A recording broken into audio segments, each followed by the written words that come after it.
beliau yang di tengah ini, Pak Agus, berhasil.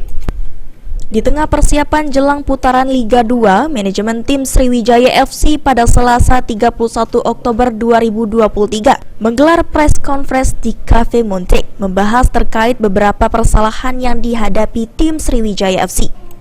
Asfan Fikri Sanaf, Komisaris PT Sriwijaya Optimis Mandiri atau SOM, mengatakan manajemen tim Sriwijaya FC saat ini menghadapi gugatan dari PT Digi Asia di Pengadilan Negeri Jakarta Selatan dan merupakan gugatan yang kedua dengan kasus yang sama, yakni perjanjian hutang antara PT SOM dan PT Digi Asia tahun 2018. Pada saat tim Sriwijaya FC masih berada di Liga 1, apabila hutang tidak bisa diselesaikan, maka disepakati hutang akan dikonversi menjadi saham PT SOM akan diberikan kepada PT Digi Asia. Ada menerima bantuan keuangan sejumlah tertentu dari PT Digi Asia, yang mana bantuan keuangan itu berupa hutang piutang, di mana di dalam perjanjian hutang piutang itu secara tertulis dinyatakan oleh pengurus pada waktu itu 2000 berapa? 2018 kita degradasi ya. Nah, sebelum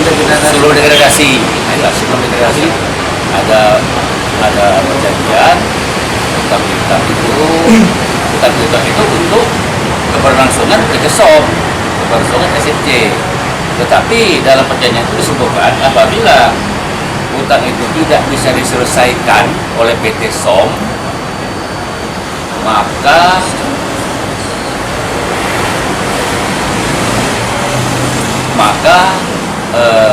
disepakati hutang itu akan dikonversi, artinya diperhitungkan menjadi saham PT SOM.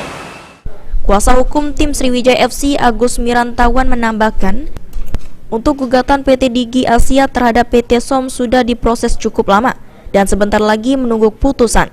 Apabila dipenuhi, maka sebagian saham PT SOM akan beralih ke PT Digi Asia. Kemudian tentang tadi adanya gugatan perkara perdata yang diajukan oleh PT Digi Asia kepada PT SOM selaku PT perusahaan yang menaungi CJFC. Di sini sudah berproses cukup lama. Saat ini sudah tinggal sedikit lagi menunggu putusan.